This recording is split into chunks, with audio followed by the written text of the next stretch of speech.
there we are. We are live. I'm in Georgia, and I am Lynn Serrano, and you are? I'm in the heat trap of the Midwest. Brian here. Hi, Brian. Freaking heat trap of the Midwest. Good Lord. Have you had a lot of rain and stuff too, or not? Nope. Really? We've been downpouring here down south. Yeah, it's been dirty south. Dirty south. Well, Georgia, no. Well, by Atlanta, yeah, I guess. Yeah. So just accept it. It's a term of endearment. Just accept it. It's okay. Oh yeah, I'll accept it. I'm excited. Saturday I'll be with my dad. So nice. Finally a wait. It's been 9 days on the road, so it's been a little bit of I'm ready to get over to my second home there. So yep. It's been an interesting journey, and it's been fun, and some curveballs and all sorts of stuff. So, it's let's see here. I'm trying to upload something really quick. This is the other side of this is what I'm looking at right now. Yep. So I'm underneath the awning thing. And so audience, let's just be blessed that Lynn is not in the pool right now entertaining us. Yeah. I thought about it for a minute, but I straightened my hair, so I was like, it's got to wait to go in the pool. Oh, good Lord, you're on vacation. Why do you care? Yeah, I know. My roots, and I mean like my Rosanna, whoosh, Spanish roots come out in the South. Like my daughter did my bangs before I left, and they're like right up to here when I don't do them. It looks like a bad haircut, a bad kindergarten haircut, like I cut my own hair. Like a bunch of bees swarming in there or something. Yeah, it's bad. It's bad. It's like, whoa, what happened to Lynn's hair? Oh my gosh. But yeah, I was in the pool yesterday. It's like, Lynn, are you testing out new Halloween, costumes or something? Oh, no, that's all my natural hair. Yeah. I'll never forget the first time I cut my hair. It was like, it had some wave, but it had no real curl. And so I wanted the Farrah Fawcett look. And that was a big thing, Farrah Fawcett back in the day. The Farrah Fawcett look. So I went and cut it down to here, and it just was the Rosanna look. And I was like, what did you guys do to my hair? Because I'm 12 years old. I don't know that my hair is going to shrivel up and look like what it did. Yeah, so it's pretty funny. Yeah. So, hey, I'm glad you picked the topic today, because that's all I've been doing lately is just disrupt the norm and do something different. I've been doing a lot of different things lately. Yeah, it is. We were going back and forth, but I just we needed it just didn't. Whatever was chosen just didn't seem right. Yeah. For what we're here to talk about. Yeah, I hear you. So, but anyhow, I think for me lately, it's been since April 15th, writing a book and knowing I'm going to travel and just, on top of busy schedule. Because I take care of my granddaughter and I do all sorts of other stuff. Mm-hmm. But, it's nice to switch it up. You can get really boring staying and doing the same thing over and over. Well, I think that right there, what you just said, is conceptual to a lot of people, and they don't know how. Mm-hmm. But also they don't realize that this is a change forever, or potentially ever, not a one-time deal. Right, like you said, you gotta move the dial a little bit, and you don't do that staying in the same spot. Correct.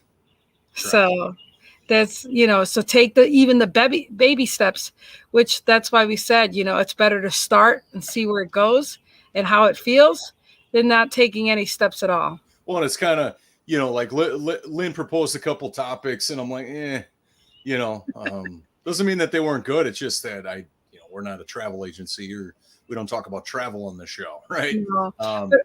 But it's like, to disrupt the norm. Where that fits in with Lynn traveling is no different than me going out in the woods, right? Is that the only way, number one, you don't know what you're going to get by doing it.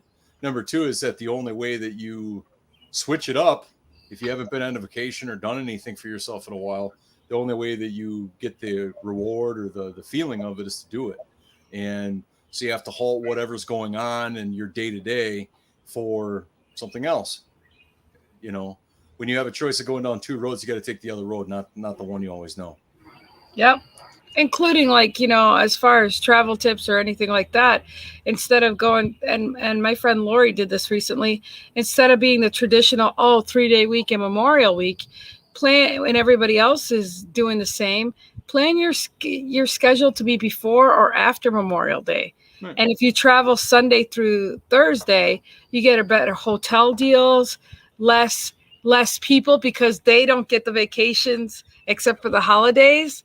So those are important things. Do Well, something different to get a different, we always complain about too many people at holidays, right? right. That's one way to lessen. Well, either that or like, oh my God, there's so much traffic on the roads. Okay, when are you going? I'm going on July 3rd between the hours of noon and 3. Yeah. And you're surprised by this? Right. How about 6 a.m.? Right. Oh, I'm not up at 6 a.m. Well, then, and so Lynn brings up a great point. And by the way, thank you to all of our loyal listeners and anybody catching the replay. This show is nothing without all of you. And so today's just a one-off show. Just, while Lynn's traveling, we're just picking some topics and running with them. We're not stringing these together, especially if we got a short week. But thank you all for being here. Is that disrupting the norm is not only day to day, but it's also like when you bring in the context of a long vacation or a long holiday weekend, right? Whatever the norm is, which is what everybody else does, right? It's like they go home on Monday instead of Sunday, right? Whatever everybody else is doing, you need to disrupt that so it's different, right? Maybe you start your Memorial Day vacation on a Wednesday, so you've got an extra 2 days, right? Or you extend it on the end. So disrupting the norm is not only about vacation, but it's about, okay, what is everybody else doing and what direction can I take in a different way? That's really what we're talking about here. And it applies to everything in life. Including, like, for those moms that can't, for people on a budget, same thing goes for after a holiday. Go to Walgreens and go to Walmart and get the clearance stuff for birthday gifts, for different things. I mean, one year I got wrapping paper for, kid you not, 5 cents a piece. I won't have to buy wrapping paper for the next 10 years. The point is you did something normal, and you store it. And I'm not saying to become a hoarder, but I'm just saying there's ways to afford things or do things that are out of the norm that'll pay off in the long run. And it's just going out of your normal to get something different. Well, and let me be clear, is that even if somebody says that they can't afford it, I'd be willing to say you can't. yeah. If we in everybody's finances and where they spend their money, that's entirely up to them.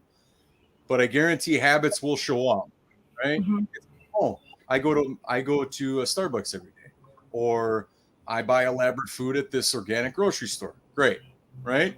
But it's like, if you don't have a lot of money, that's not an excuse, right? Yeah. Because you're spending the money one way or another, And what I'm getting at is, like, even changing your space for 24 hours, right?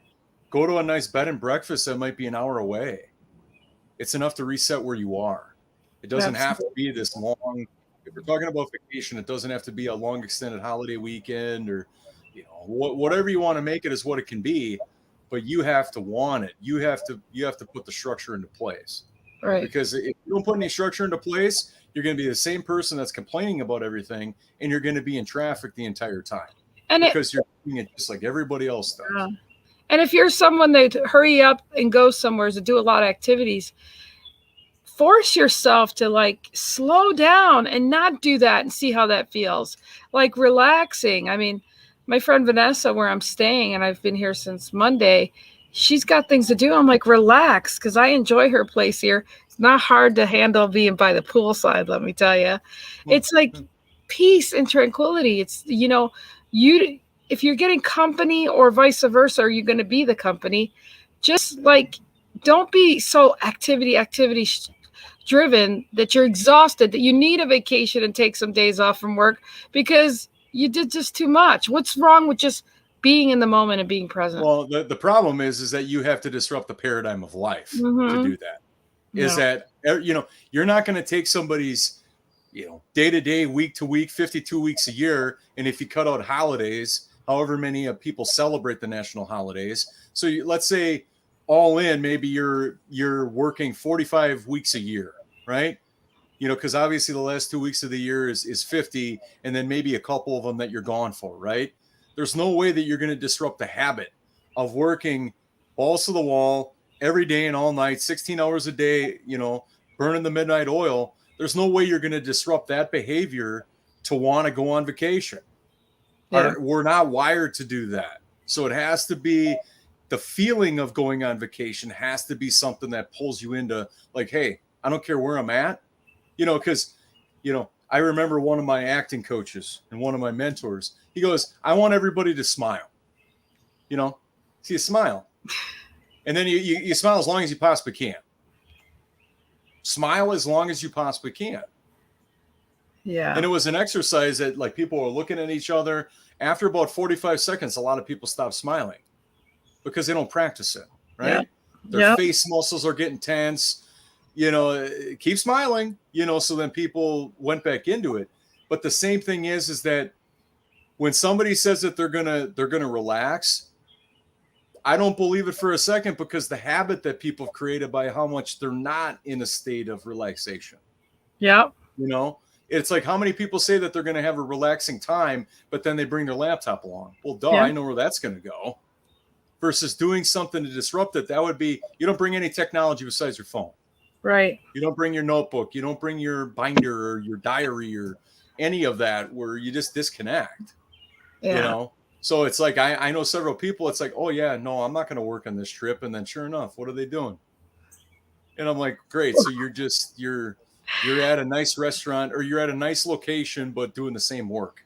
Well, you know, it's funny because sometimes I'm like, oh, I'll bring that stuff to do work, and then I don't end up doing it. So, I mean, it can work either way. Yeah. You know? But it's like to tell somebody to relax, mm-hmm. Can't do it. Right. It don't work like that. It's got to be a state of mind, which right. goes back to the feelings of it. Right. Is that once you feel, you know, whatever is it that you feel, like what I felt about going to the woods for 7 days with no technology, it took me 3 days to like identify. It's like, oh yeah, no reason to look at my phone because there's no internet connection or there's no cell phone coverage.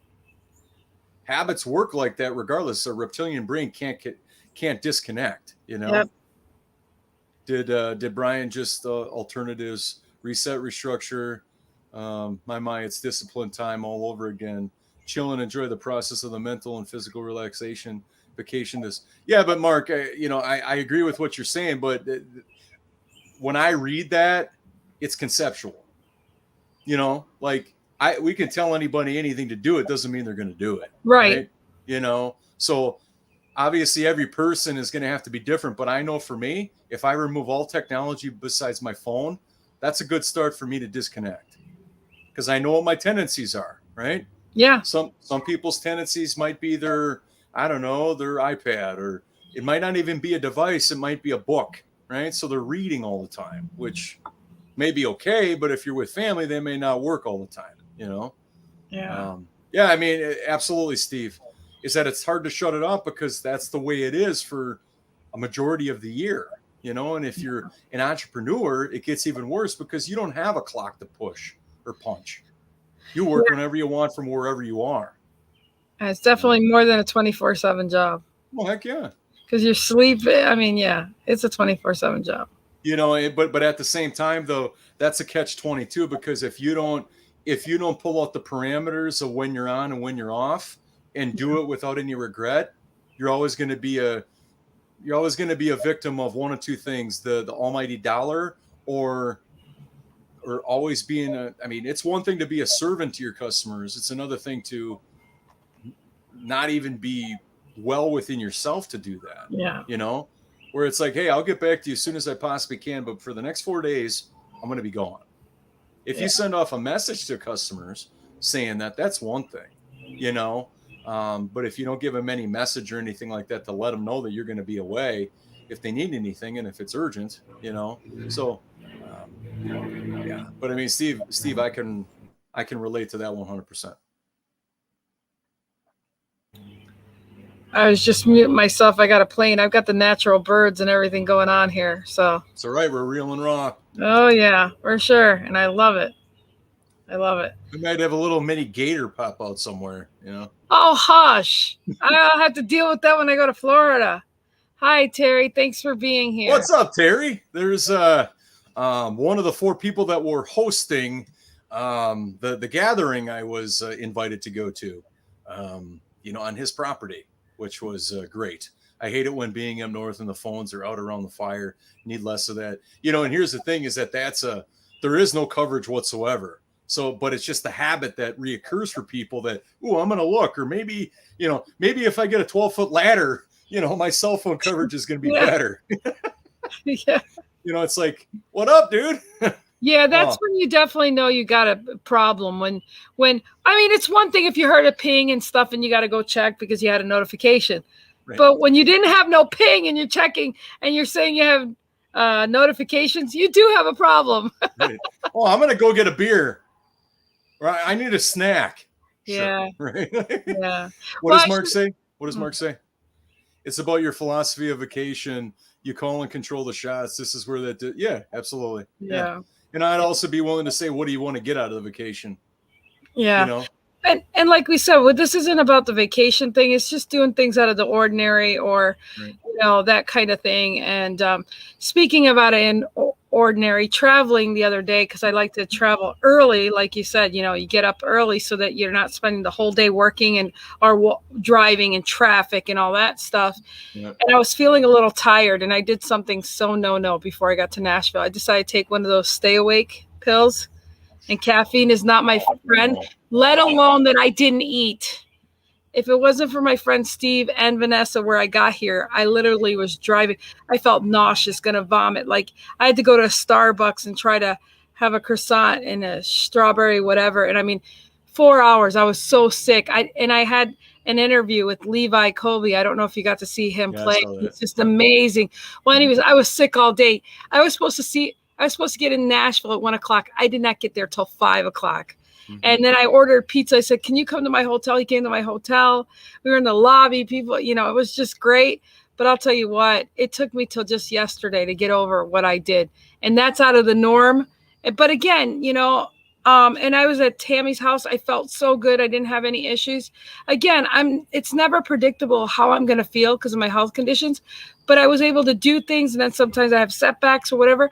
But again, I just have to be willing to accept whatever's going to happen and do something, to see what happens. I can't stay with, I got to normally do this, or I got to normally eat like this, or I can't try this because I might get sick. I'm like, screw that. If I get sick, I don't have nothing else to do. I'm just going with the flow of things. I'm totally out of my norm, out of my comfort zone.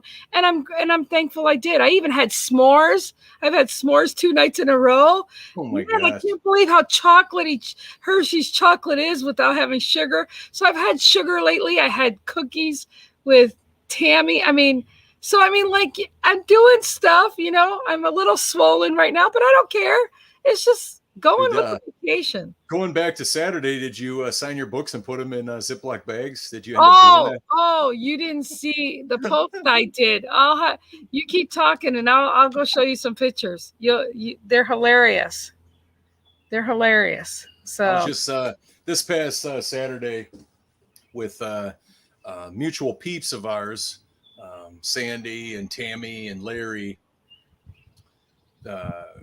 Lynn did a book signing, and I mentioned in a previous show that with all the barbecue sauce and all of that you might want to, add a little bit more authenticity to signed books by presenting them in Ziploc bags. Yeah, so you wait till you see this here in a minute. And I was joking around about her as like the things that she needs on her table for book signing would be her books, her colored markers, which would probably be purple, and Ziploc bags and a little wet nap to go with it, so we're just joking around about that. Yeah, it was hilarious. Yeah, you'll see here in a minute.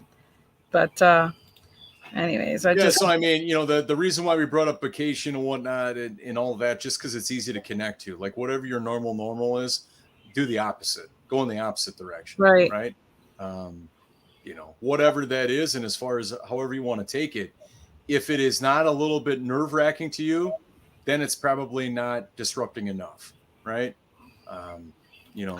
What's the worst going to happen? You don't like what happened, so that doesn't have to happen again. That's the worst that can happen. Or you go to a place you're never going to go again. Big deal.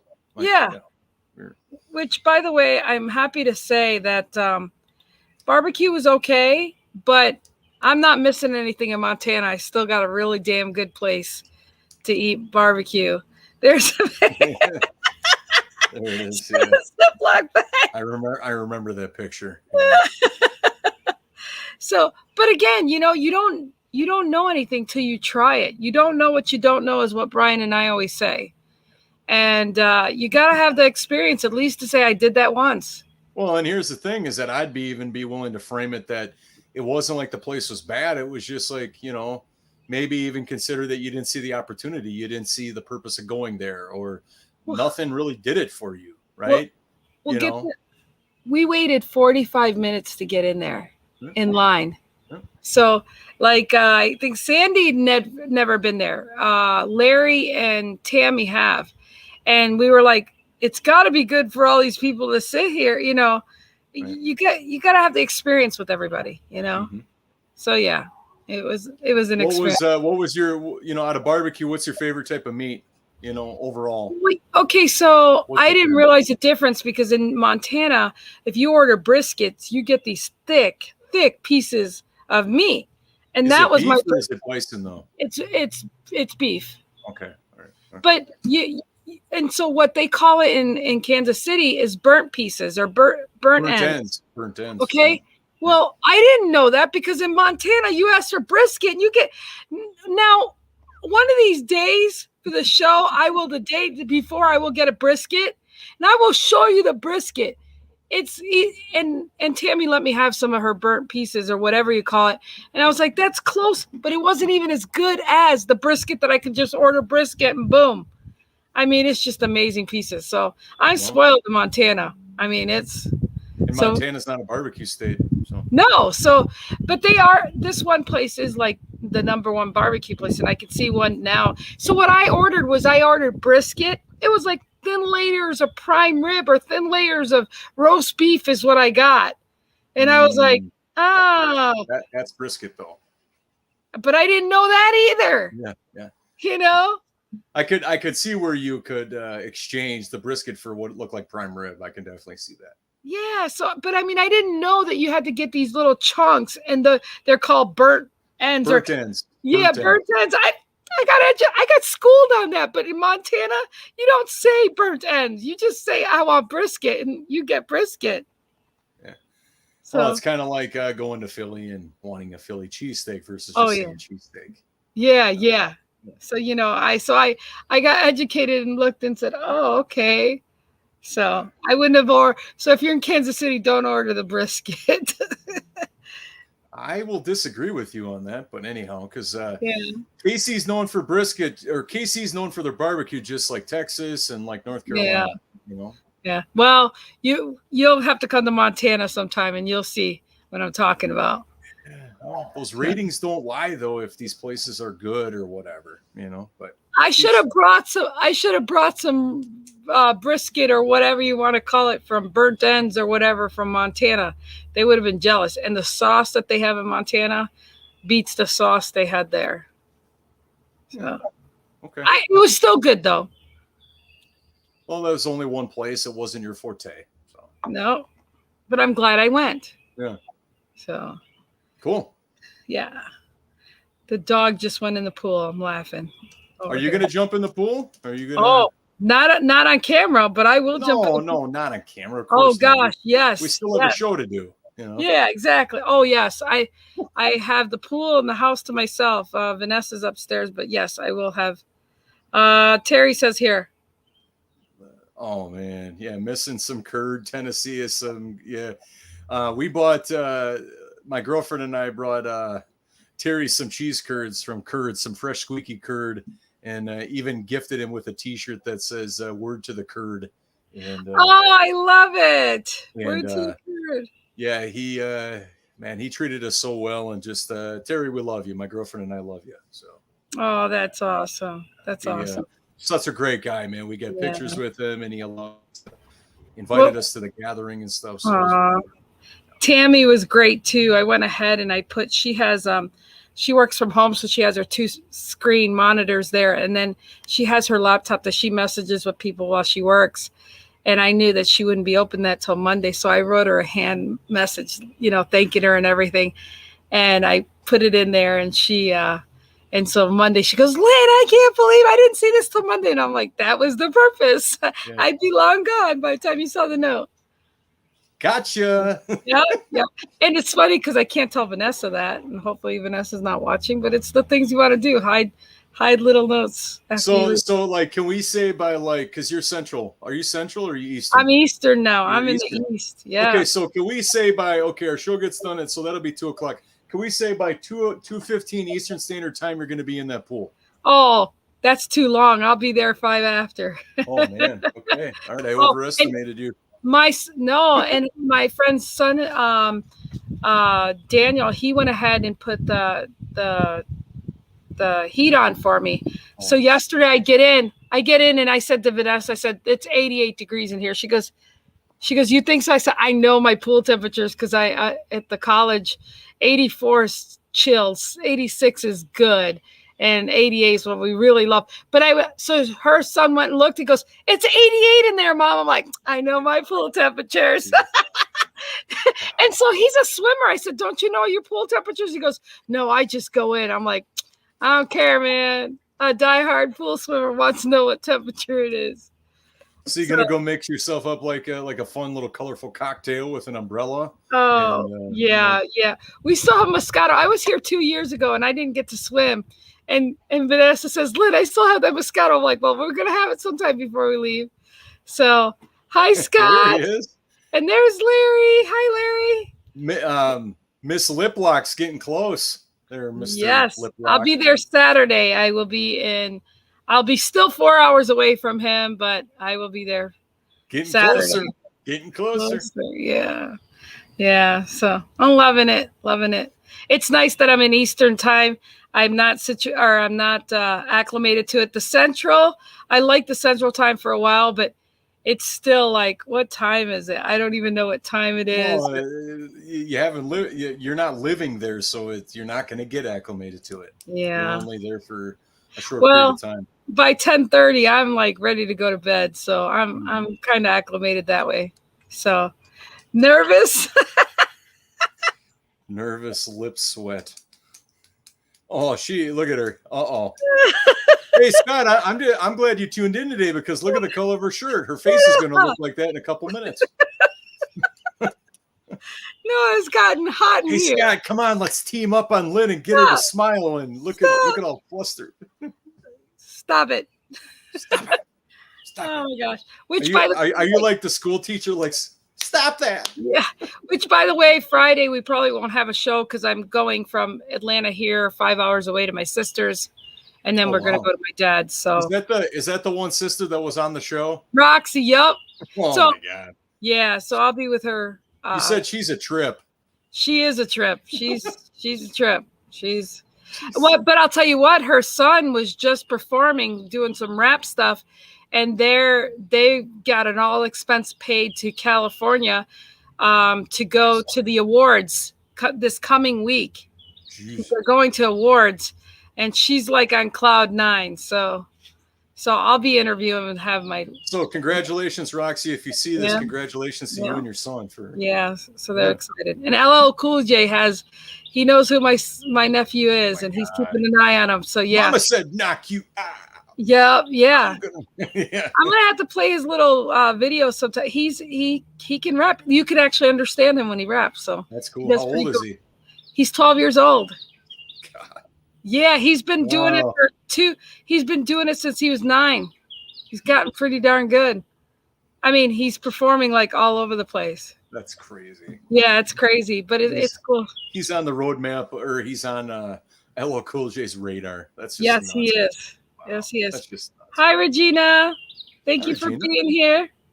So yeah, and again, it's really cool to see that my sister and baby daddy, they decided to take his creativeness and his desire to do something and actually supporting him and they go every weekend. He's performing somewheres in Georgia. I mean, he's with some headliners and stuff, and they're just impressed with him. His name's Little Alfie.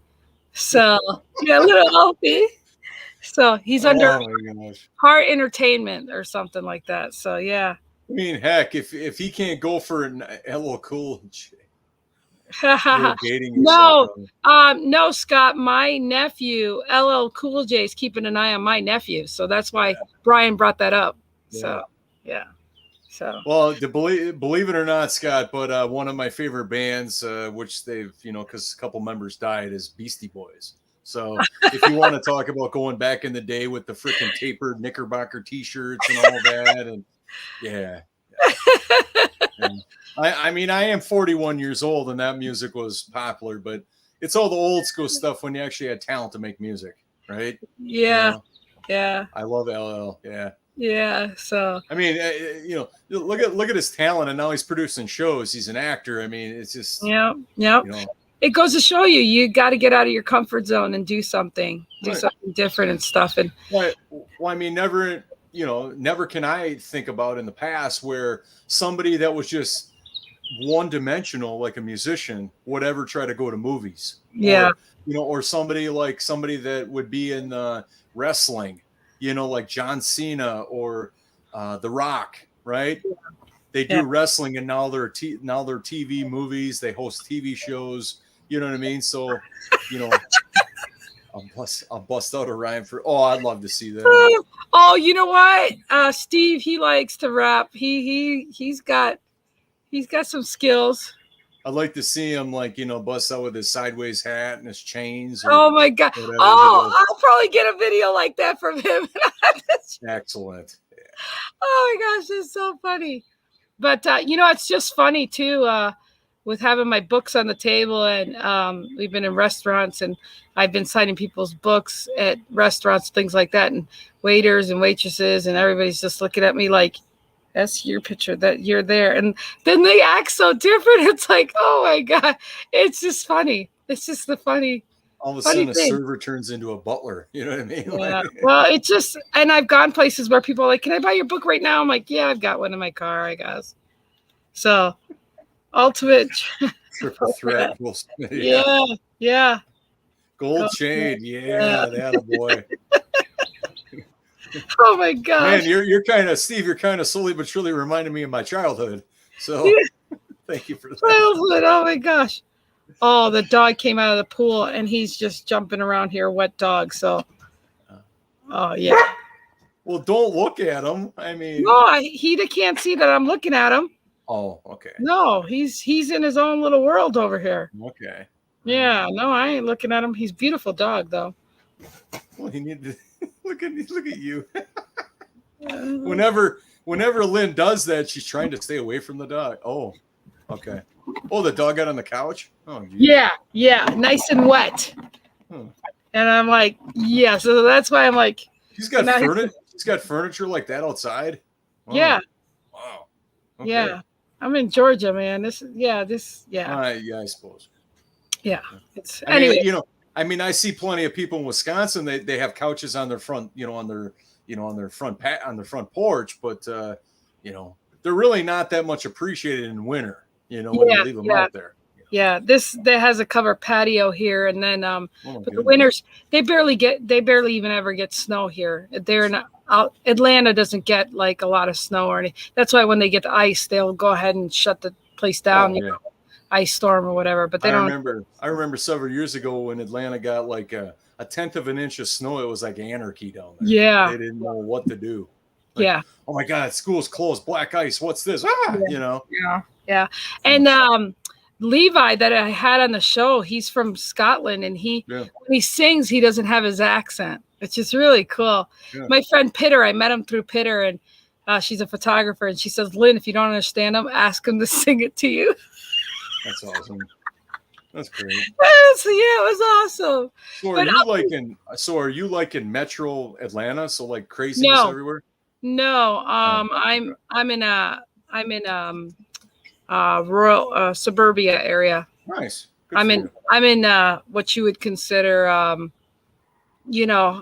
Atlanta Housewives kind of area. It's no, it's a beautiful home. This is I'm just, I'm just, it's super nice. to say, from what I've heard, I've never been to Atlanta, but people say it's, yeah, if you're in traffic, you're not going anywhere for a while. And I did sit on the highway here before getting here. The speed limit's 70 miles an hour, but yet you're doing 10 miles an hour. And I'm like, let me get this straight. You got 70.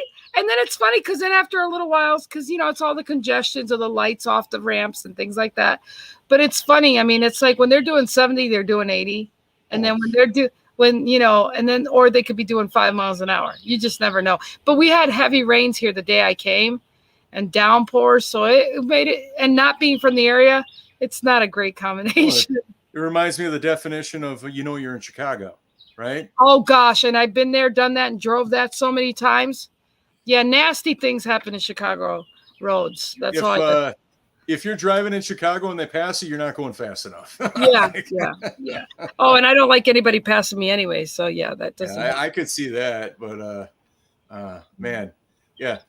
And then, okay, if you know that a state not trooper, but a state police is passing you, and the speed limit sign is right there, and they're going 15 over. You're going slow.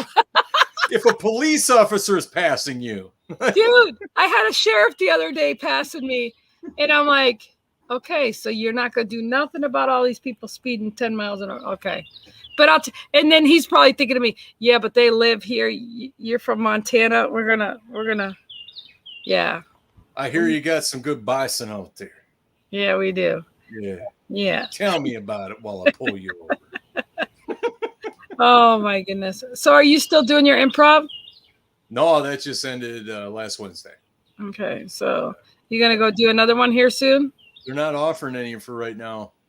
Well, I mean, they are opening it up a little bit. It's not going to actually be in their facility, but one of the instructors opened up her backyard for a class, which is cool. I mean, it's making steps to bring it back to some kind of proscenium style design, but well, speaking of disrupt the norm, it's kind of cool to go places and not see everybody masked up as much.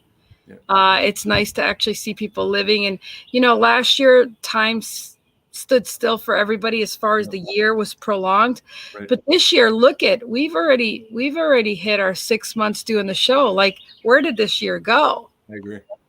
So I mean, it goes to show you that because of last year, everybody's doing things out of their normal again. So again, it's finding your new normal, but find it doing something different. Don't go back to your regular scheduled program. Go back with a little bit of flavor or even a different perspective on how you used to be. See, this is the other problem with some people. They bitched, my life's too busy and I'm always going here. Well, you had a year at home. Maybe you'll be more grateful and not bitch when you're in traffic because you got to be out in traffic. You got to actually stand in line somewhere. You'd bitch about lines before and you couldn't go nowhere. Now you can go. So hopefully out of the norm, people won't go back to the same way of thinking, but now they can go back with appreciation and gratitude that they have the right to do things that we took for granted over a year.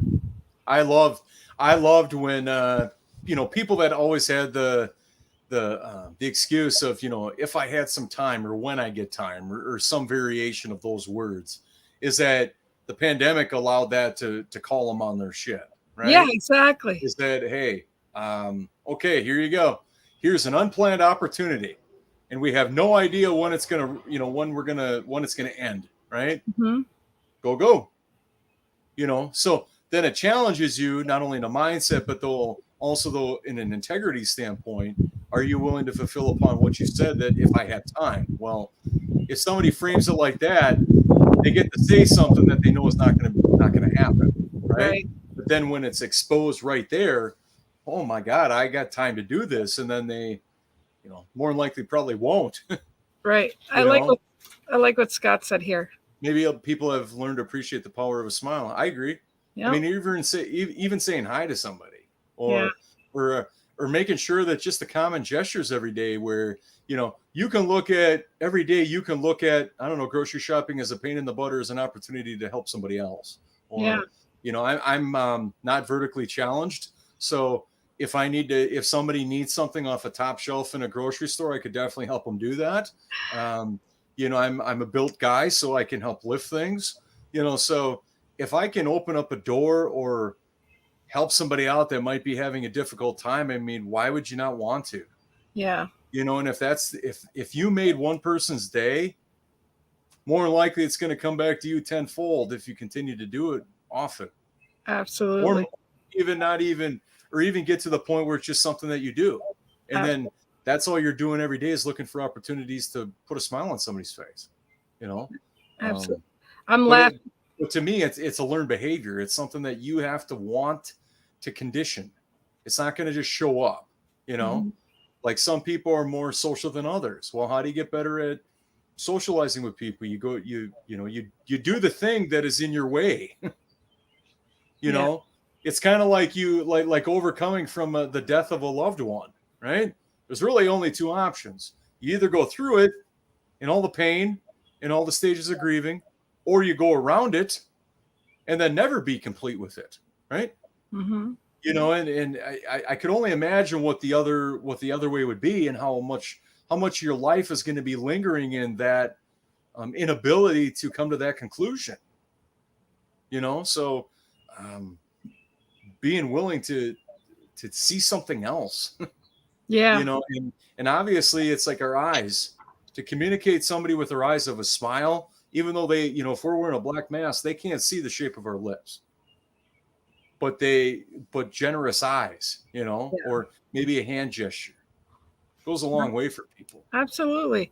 And I mean, if you weren't one that would say hi before, is it going to hurt you to try to go out of your comfort zone and do that? No, it's not going to hurt you. Correct. So again, and we're all about pushing. I think Brian and I can both say that we really like pushing ourselves out of our comfort zone. And my one word, I mean, because of an intensive 3-month workshop that I was a part of, I write out a sheet every day that they gave us, all sorts of information, like a daily quote, but at the top is my one word of disruption that came from you, or, on January 1st or whenever we started our show, after you had some Pinnacle vodka. And and I don't get into all these like resolutions and all this nonsense, because it's like, if you're going to do it just to do it, but then it doesn't work or you're not committed to it, what's the point? But the one word is disruption, and that's still my one word for this year. It's pretty cool to have the one word, huh? I never did that till last year. I never even knew about that till I hung around people that do that, and I'm like, wow, it's to me, it's great accountability and something so much easier than to say, I'm going to give this up, or, whatever. I really, it's really a great accountability for me. Mm-hmm. To have. Well, and here's the thing is that disruption is everything about you, Mm-hmm. Is that you put a stake in the ground and say, you put a stake in the ground and say, I'm not going to accept this anymore. I'm not going to live like this way. I'm not going to plan for a vacation like that. I'm not going to take the same route home this way. Right. I'm not going to let that project go undone for any longer. Right. You put your stake in the ground and say, I've had enough. I'm willing to do something different. Yeah. I mean, but the disruption comes from us. It Yeah. does not come from any sources or any forces or external factors out in the world. That comes from us, and it always will be up to us. That's the thing. Yep. But once that ball gets rolling, the worst thing you can do is be in your own way, because once that ball is rolling, keep it going. Yeah. You don't want to get rolled over from that ball. No, but it's all about action. You start taking action, and then you're, and I don't even know what you would describe or call it, but it's kind of like you do that. Well, it's like a snowball effect. Mm-hmm, absolutely. You do one good thing, and it's like, holy crap, that I waited 10 years to do that thing, and I had it done in 2 hours. Yeah. And then it's like, ooh, what's next? What's next? And then you get in that groove. Yeah. And what I'm just trying to say is that you don't wait any longer to disrupt. Right. Because the last thing I want anybody that says that tunes into this show and takes these actions is that I should have did that. Right. I don't want anybody to say that, we're all blessed with today. We're hopefully blessed with tomorrow. Absolutely. You know, and so what are you going to do to continue that disruption? And I love that you've even adapted the whole start, not, you don't just start and finish it. You've realized how important it is just to start. And now, like I said, you're walking. You were at one day. Now you're at 400, probably 500 days Close in. to 500, just under 500. Yeah, 500, right?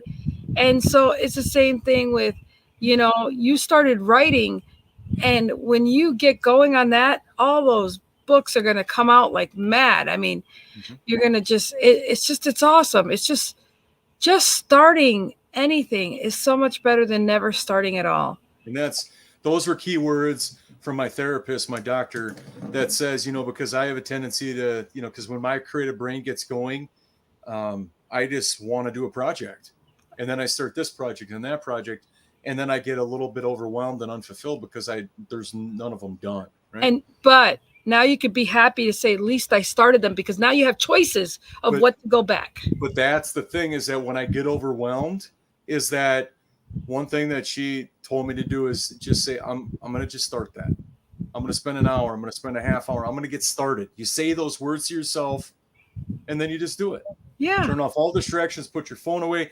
Any manifestations of what you might gravitate towards, put it all away.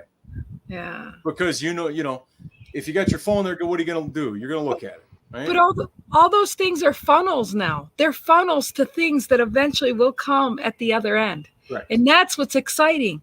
Yep. You've got that vast of things. And so then you could slowly funnel those to spitting them out. It's going to be, I can already see it for you, Brian. And I get excited thinking about it. Well, one of my major projects is that, and I mentioned this previous in the show, is that I love Post-it notes for many years. I could be driving, I'm a firm believer that in your vehicle, you got a mobile library, right? Once in a while I might jam out to the radio, but I'm reading something or listening to something or watching a video, right? And taking in what the person's saying, always keeping my brain active. But then if I would write down a note and I would have a collection, getting started. Yep, absolutely. Mark Twain, nobody better right there, is that I would have a collection of Post-it notes. And then it's like, ooh, where was that one idea I wrote? And I'm going through Post-it notes of all sorts of colors. And the biggest opportunity for me is to funnel that down into one place where I take the Post-it notes, I put them in a document or something, right? Mm-hmm. Digital, notebook, whatever, doesn't make any difference, whatever your forte is. But put it in one place where you know it is. You might just have to look, but at least it's there. Right. Yep. That right there took me 20 some years to get to. But still, you still have those Post-its. You know how many people would love to have had those ingenious ideas somewheres even down? Like I said, I mean, I admired when you told me you had all this writing done. I admired that. When I sat down to write, I'm like, shit, I don't have shit to grab out of here. But look, I wish I was Brian right now, because he started. I'm just saying that's a great testament of, and I'm going to tell people, as far as writing books, just starting and writing little thoughts that will trigger you to write later is just amazing, And so again, it's, I know you were hardcore when we first started. No, you got to start, because you were harping on your own self and what you felt was not an accomplishment. But I and Jerry see it as a huge accomplishment that's going to come down the pike, and it's going to blow everybody away. So I love that. I mean, I may have the one-hit wonder right now, so to speak, ha, ha, ha. But you're a published magazine writer. I mean, you've been published. You are published. Right. So now to take it to that next level of a book, holy shit, Batman, I'm excited for you. Well, I've got, I'm still finishing up that one project, but, after that, then it's game on, my graphic designer's already aboard and all that. I mean, I'm excited. I'm excited. Getting out of your own way doesn't get any better than that. Yeah, I'll tell you what, though. I promise you'll see what I talked about when you got that pressure, these thoughts that come up. It's like a weird, it's a weird zone that you go into with this whole inception of a book.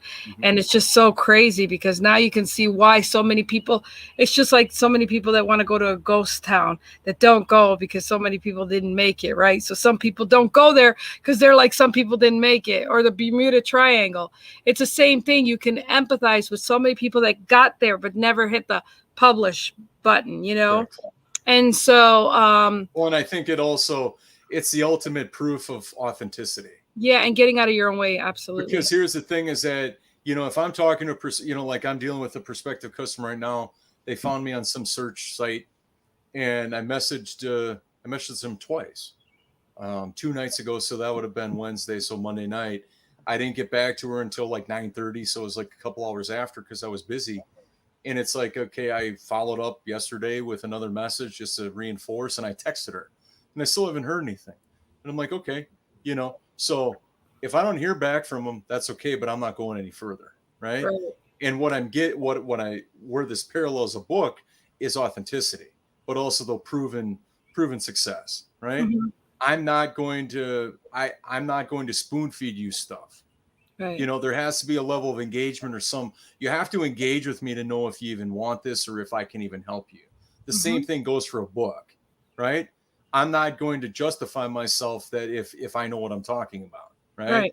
You shouldn't have to. It's your point of view, right? Absolutely. I mean, how is anybody going to challenge Lynn on what her life was like? That's just stupid. That's idiotic, right? So is that, and here's the thing. An author that we both know, that we've been on his storytelling types of, presentations, is that, Brian, you're never going to be able to control. He said to me, you're never going to be able to control what somebody thinks of something. So you're going to hold back in putting out your body of work and your point of view just because there might be people that don't like it, but they're never willing to do the process of themselves, you know. But it all boils back to, how many people would it take for me to feel like all of this work was justified? And that's one person. If I hear one success story about a bride, a mother, a wedding planner, a parent, an uncle, an aunt that picked up a book and they shared it with somebody, and it helped. It recreated their thoughts, or it made them think different about what their wedding could be, and it saved them from the disaster it could have been. That's well worth all of the books combined.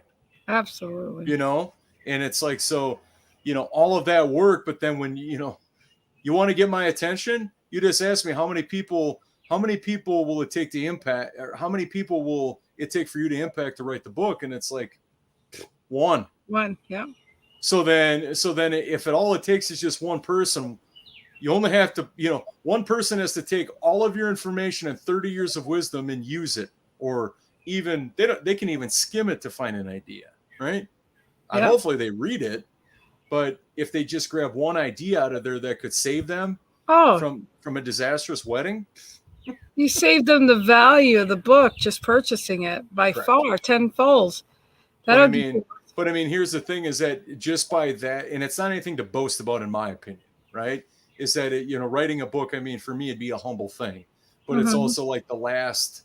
Like the last rung up the ladder, so to speak, right? It's kind of like tenureship if you're a professor, right? You work so hard to get to that level, but it's a place of credibility. And if people don't believe it, you could write 50 books and they could be on the nearest time bestseller, but maybe it's not you. Maybe it's them. That they don't see authenticity. They don't think like you, right? And I think that also comes into play, where it's like, well, how could they not like what I have to offer? I've done all this stuff. Well, that's the difference of people. Some people see value in a very expensive car. Some people see it as a very overpriced car. While you cater your message to the audience that wants that. So anyhow, I just went down a rabbit hole. No, that's great. That's fine. And there's a point. You disrupt the normal when you stop thinking, when you're assuming so many different things of an outcome, and you have no idea the impact you can have. And you realize, it's not for nothing. Like I said, I wrote that book for my daughters. Three reasons right there. And for other people that feel like they can't write a book, or that they want to speak their mind. I mean, there's missions accomplished type of thing. And Well, and here's the thing is that when we look at it from a business perspective, and I remember by being a part of UBS, the Ultimate Business Summit, the last one that they had, and it was like there was a mention from one of the hosts. He's a New York Times bestselling author. He asked about who your competition is, and it's like your competition is the person that does nothing. It's the person like the lowest common denominator in any industry, the one that everybody looks and rags on and jokes about. That's the benchmark, right? So what are you going to do above and beyond that to reframe what it is that somebody will receive or what they'll get, right? Mm-hmm. Because if the benchmark is the lowest possible, where it's like, well, of course we're going to consider that a commodity because there's nothing else of value there, you know? So disrupting the norm. If you know that the norm is not going to change, why even stay there? Right. Carve out your own dang space with your own people. And then it'll be a lot quicker that it'll hopefully be a lot quicker to identify who your customer is not, you know? And it doesn't mean it has to be rigid and harsh. It could be, in order to give you the outcome that you want, I'm not going to be the best person for that. Right. And you say it in the most civil way. It doesn't have to end in conflict, you know? And it's like, if you don't take a stand for something, you'll fall for anything. So in the context of today's show is you have to be the one that's going to raise that gavel with the light on it or with the fire and saying, hey, I see something else here. And I'm not going to be held back by, you know, what everybody knows that everybody knows. Which is conformity and staying in your same mundane and bitching. That's the worst part. If you love your life and you love where you're at, great, fantastic. Well, in business, there's a phrase known as race to the bottom. Yeah. Because it's like, okay, you give me somebody that shops at Neiman Marcus or somebody that shops at Nordstrom, they're an entirely different person than somebody that may go to Walmart. And it doesn't mean that they're any less of a person or whatever. It just means that they look at things differently. Right. Mm-hmm. You know, and I want to be around the Nordstrom people. You know, they value certain things different. Right. You're taken care of as a customer. You're not, you know, I don't know. It's just interesting is that when it comes to business, it's like, okay, well, you know, I shared this in another message with somebody on a video call, is that when it comes to business, if somebody doesn't connect with a prospective customer, you know, it doesn't matter what business it is, they get all up in arms about like their process and getting mad with themselves. They never stop to think that maybe this is not my ideal person. Yeah, it's not the quantity, it's the quality. Correct. And you know, and like you said, I've seen some crazy stuff where people are like, maybe I'll just stop doing business. I'm going to retool my whole process. I mean, we're talking years of work to hone this, right? But they never give a second glance to, maybe that person is not my ideal person. It's just like people that are dating. It's like, maybe they're just not into you. Maybe you're just trying to make, you know, the square and the either that or, you know, like the guy's in he's a little bit of a denial where she's running an hour and a half behind and it's by mistake, you know. Like, what do you mean? You know, it's like, wow, there must have been a lot of traffic on 65. Yeah. You know, she's only an hour and a half late. Exactly. You won't answer my text. You won't answer my calls. Her phone turned off. She may not be coming. Yeah. So, you know, it really comes down to that perspective thing again. And again, you know, you can't expect things to change if you don't change. So no. I mean, if everybody's zigging, you need to be zagging. Yep. I don't want to be cliche or anything like that, but what a majority of people are doing, there's a reason why they're doing it, right? Yeah. But then you can't be upset with the results. That's right. Or lack thereof. That's right. You know, but if you try to take another route, number one, you're in full control over it. Number two, you have to lean into more of the responsibility because it's all on you now. And number three, why would you not want to have fun by creating your own space? I hear you. You know, so. Well, time just flew by on us. Tomorrow, you will see my forehead and probably wet hair because I'm going to take advantage of having the pool all by myself tomorrow morning. Ooh. Before Vanessa's husband happened to be out of town this week, so it's been cool, but he'll be back. And Friday I'm traveling, so tomorrow and today is pool day. So Lynn's gonna get some sun. Yeah, hopefully I don't get burnt like you did, you Mr. Red Face. That's the lighting. That was the lighting. Oh, you blame it on the lighting. Look at the matter of fact, if you go like this, your face is still red. No, that's tan. Oh, it did turn tan? Oh, there you go. You did get tan. Yeah, I asked you. I asked you if you were going to turn red. You go, no, I burn. So no, that's cool. I just go from cracker to burn. Yeah. I just go from white as my shirt color to burnt. And by the way, you guys, if you want to help us out, because I'm on vacation brain, if you have any suggestions on what you want us to talk about, and next week, I will be at my dad's house Monday through Friday, unless I travel somewheres 4 hours away. Is your dad going to make a cameo on our show? Will he be with us or no? You know, I might have to do something. Daddy, look, I just, you guys can't say we're live. That's all. Daddy, look over here. What are you doing? There's people talking to me. This isn't live, is it, Lynn? Yeah. Oh, you get to know his accent. I'm always mimicking his accent. What's his name? Felix. Felix? Okay. Yep, Felix. Just think of Felix the cat. He didn't until I see him. The only visual I have is Robert's Italian girlfriend, her dad. You know, the guy that's all stern and he looks like he's gonna, you know. Yeah.